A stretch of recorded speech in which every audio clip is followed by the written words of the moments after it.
एक old man और एक यंग लड़की ये दोनों बाथरूम में फंस जाते हैं।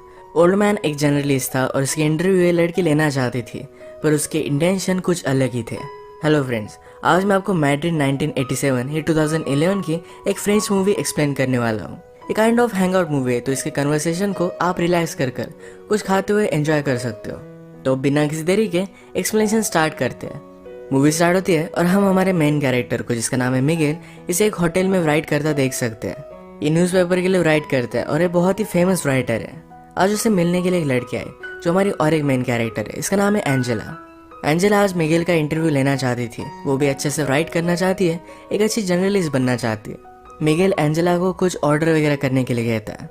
उसने बहुत पहले एक आदमी के बारे में आर्टिकल लिखा था, उसके बारे में वो बात कर रहा था। वो कहता है मैंने उसके बारे में आर्टिकल लिखा, पर इसके बाद ही उसकी डेथ हो गई थी, तो हमने वो पब्लिश नहीं किया। वो और उसका पब्लिशर बहुत ही क्लोज थे। एंजेला पूछती है कि ऑफिस में सबसे तुम क्लोज थे। मिगेल कहता है एक जगह पर अगर तुम 25 ईयर्स तक काम करो तो सिर्फ एक दूसरे को मारना ही बाकी रहता है। मिगेल बहुत ही स्ट्रेट फॉरवर्ड, उसे जो चाहिए होता है इसके बारे में बोल देता है, इस टाइप का कैरेक्टर है।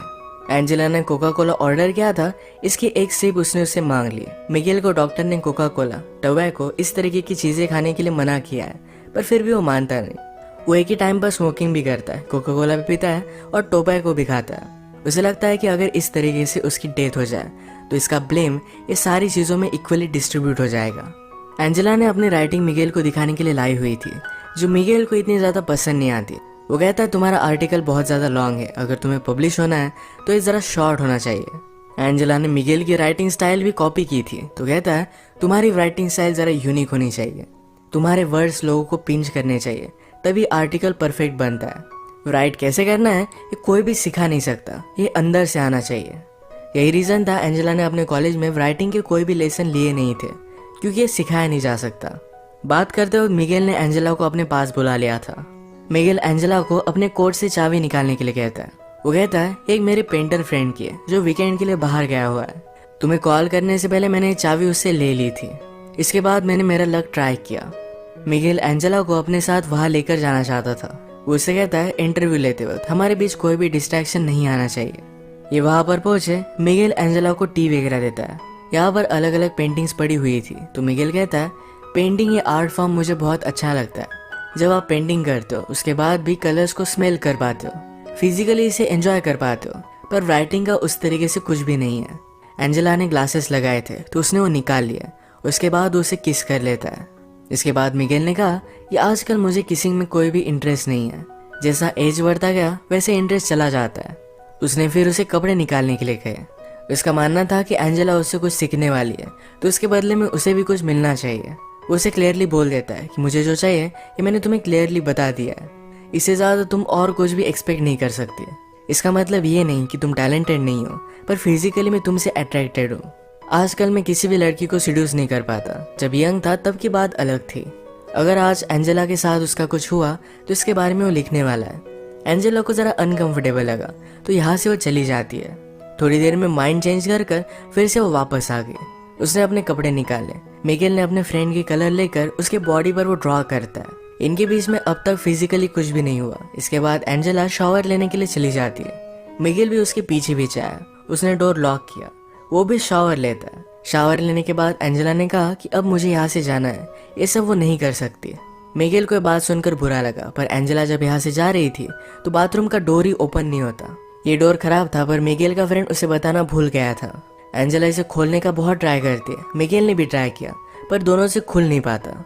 एंजेला बाथरूम की छोटी सी खिड़की से हेल्प मांगने की कोशिश करती है, पर मिगेल ने उसे कहा कि प्लीज ऐसा कुछ भी मत करो, अगर हम दोनों एक साथ पकड़े गए तो तमाशा हो जाएगा। वो एक फेमस राइटर है, तो स्कैंडल भी बन सकता है।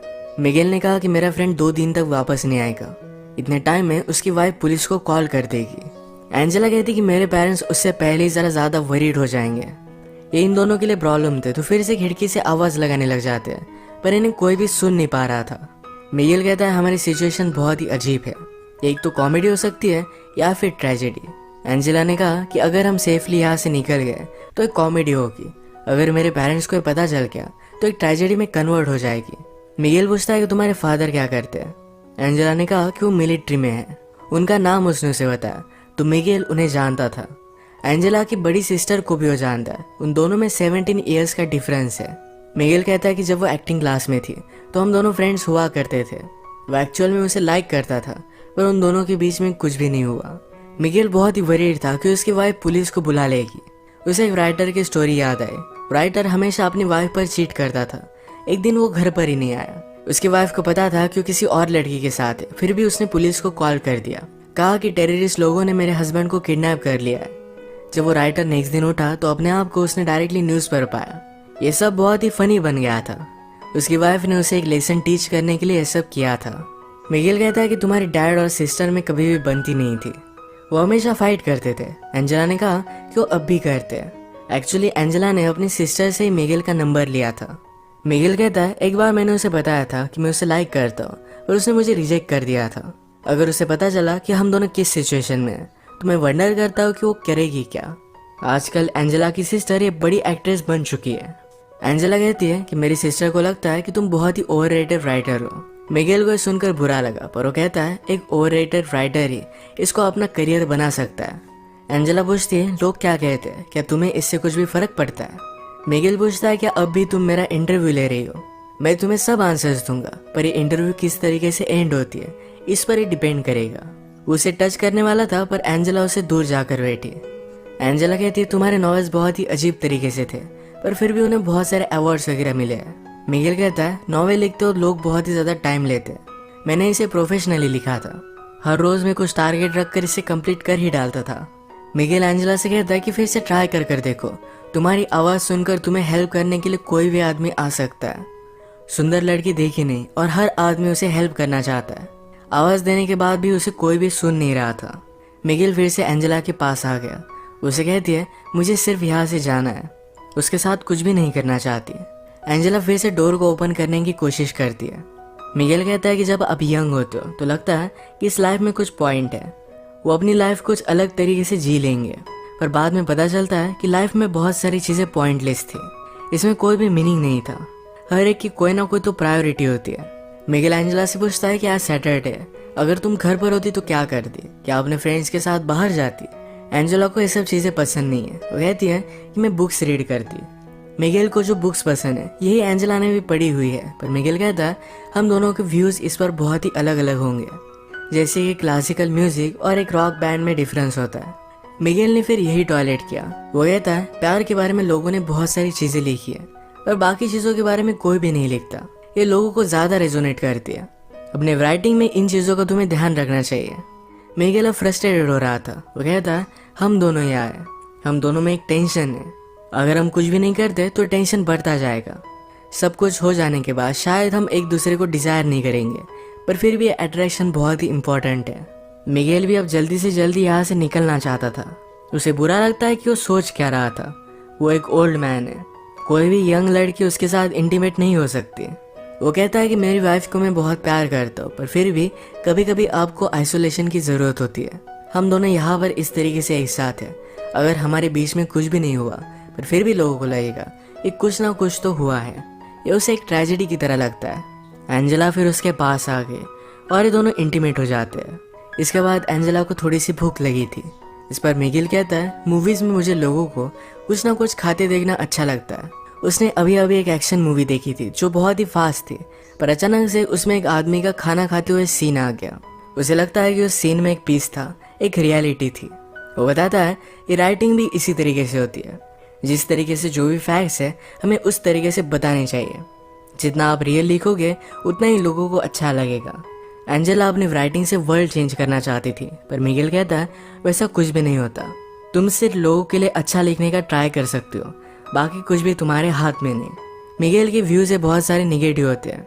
वो एंजेला से हमेशा इस तरीके से बात कर रहा था कि उससे बहुत ही ज़्यादा छोटी है। वो ऑलमोस्ट एंजेला को डांट रहा है, इस तरीके से उससे बात कर रहा था। एंजेला को इस पर गुस्सा आ गया। वो कहती मुझे सब लोग इसी तरीके से ट्रीट करते हैं, तुम सिर्फ बड़े हो, तुम्हें एक्सपीरियंस है, इसका मतलब ये नहीं कि तुम सही हो। तुम्हें क्या लगता है यहाँ पर मेरा आना ये तुमने चूज़ किया था? मैं भी तुम्हें चूज़ कर सकती हूँ। शायद मुझे भी कुछ ना कुछ डिफरेंट चाहिए था, इसीलिए मैं यहाँ पर आई। एंजेला का गुस्सा शांत होने के बाद मिगेल कहता है किसी को आवाज़ लगा कर देखो, पर फिर भी कोई भी सुन नहीं पा रहा था। एंजेला कहती है कि जब मैं छोटी थी तो इस तरीके से प्रिटेंड करती थी कि मैं एक सेलिब्रिटी हूँ, मेरा इंटरव्यू चल रहा है और आईने के सामने हमेशा ऐसे देखती रहती थी। मिगेल कहता है लोग अपने आप को जैसे है इस तरीके से एक्सेप्ट नहीं कर पाते, इसीलिए कुछ ना कुछ ज़्यादा पावरफुल बनने की कोशिश करते हैं। ये बात एंजेला ने भी रियलाइज़ की थी और इसके बाद उसने मिरर के सामने इस तरीके से प्रिटेंड करना छोड़ दिया। सब्जेक्ट को चेंज करने के लिए मिगेल कहता है क्या तुम्हें मूवी देखनी है? एंजेला पूछती कि हम कैसे देख सकते हैं। मिगेल ने फिर उसे स्टोरी बताना स्टार्ट किया। वो कहता है कि एक फैमिली थी, मदर, फादर और उनका एक बेटा था। एक दिन अचानक से बेटे ने अपने बेड से उठना बंद कर दिया। पहले तो पेरेंट्स को लगा था कि शायद स्कूल नहीं जाना चाहता, तो उसने साइकोलॉजिस्ट से उसकी बात करवाई, पर फिर भी बेटा मानने नहीं वाला था। साइकोलॉजिस्ट ने पेरेंट्स से कहा कि इस तरीके से आप प्रिटेंड कीजिए कि सब कुछ चीज़ें बहुत ही नॉर्मल है। बहुत दिन बीतते गए पर फिर भी वो अपने बेड से उठा ही नहीं। फादर और मदर ने फिर डिसाइड किया कि हम इसे लेकर कहीं वैकेशन पर जाएंगे। ये अलग अलग प्लेसेस पर घूमे। घूमते घूमते एक जगह पर मेला चल रहा था। इस मेले में अपने बेटे को बेड पर ही लेकर गए। वहाँ पर एक लड़की से उसने बात की। वो लड़की भी उसके प्यार में पड़ गई। उनका बेटा फिर भी बेड से उठा ही नहीं। उस लड़की को बहुत बुरा लगा और वो भी फिर बेड में ही रहने लग गई। ये बात देखकर सारे विलेज वालों को लगा कि शायद ये बीमारी कंटेजियस हो सकती है। उन्हें यहाँ से बाहर निकाल दिया गया और भी थोड़े दिन बीत गए। एक रात आई जो बहुत ही ब्यूटीफुल थी। मदर और फादर एक दूसरे की कंपनी एंजॉय कर रहे थे। वो दोनों जंगल में गए और एक दूसरे के साथ इंटीमेट हो गए। जब वो वापस आए तो उनका बेटा बेड से उठकर कहीं चला गया था। उन दोनों ने अपने बेटे को ढूंढने की बहुत कोशिश की पर उन्हें वो कहीं भी नहीं मिला। एंजेला पूछती है क्या इस स्टोरी की एंडिंग सैड है? मुझे तुम्हें क्यों सुना रहे हो? मिगेल उसे बताता है कि मदर ने अपने बेटे को ढूंढने की बहुत कोशिश की थी, उसे मिला नहीं, पर इस बात से वो खुश थी। उसका बेटा इस तरीके से रह रहा था, इस बात से वो तंग आ चुकी थी। उसे जो फीलिंग्स आ रही थी इस वजह से उसे गिल्टी लग रहा था। स्टोरी की तरह ही हमने आज जो भी किया ये गलत था। हमें इसके बारे में गिल्टी तो लगेगा ही, पर ये अब हो चुका है। इसके बारे में ज़्यादा सोचना सही नहीं। इसके बाद अगर हम फिर से कभी मिले तो तुम मुझे इग्नोर कर दोगी। तुम्हें गिल्टी तो लगेगा पर यही करना सही होगा। इसके बाद थोड़ी देर में मिगेल को किसी का आवाज़ आया। उस आदमी को बुलाकर कहता है कि प्लीज़ मेरे फ्रेंड को कॉल करो, मैं यहाँ पर फंस चुका हूँ। थोड़ी देर में मिगेल का फ्रेंड भी वहाँ पर पहुँच गया। जिस तरीके से मिगेल ने कहा था कि तुम मुझे अनदेखा कर कर यहाँ से चली जाओगी, उसी तरीके से एंजेला यहाँ से चली गई। जाने से पहले एंजेला ने उसे कहा कि सिर्फ एक इंसिडेंट था, इसी तरीके से मैं उसे ट्रीट करूँगी। मुझे इसके बारे में कोई भी बुरा नहीं लगेगा। ये सिर्फ उसके लिए एक एक्सपीरियंस था। इसी के साथ ये मूवी एंड हो जाती है। अगर हम इस तरीके की हैंग आउट मूवीज़ देखें तो इसमें सिर्फ कैरेक्टर को और भी ज़्यादा जान देना, उनके साथ कन्वर्सेशन एंजॉय करना, यही सिर्फ एक पॉइंट होता है। तो इसी टाइप की आज की हमारी मूवी थी। अगर आपको एक्सप्लेनेशन अच्छा लगा तो प्लीज़ इसे लाइक और कमेंट ज़रूर कर दीजिएगा। मैं बहुत सारी मूवीज़ लेकर आता रहता हूँ, तो प्लीज़ इस चैनल को सब्सक्राइब कर दीजिए और बेल नोटिफिकेशन आइकन दबाना मत भूलिएगा। हम फिर से मिलेंगे और एक नई मूवी के साथ। तब तक के लिए थैंक यू और आप अपने आप का ख्याल रखिए।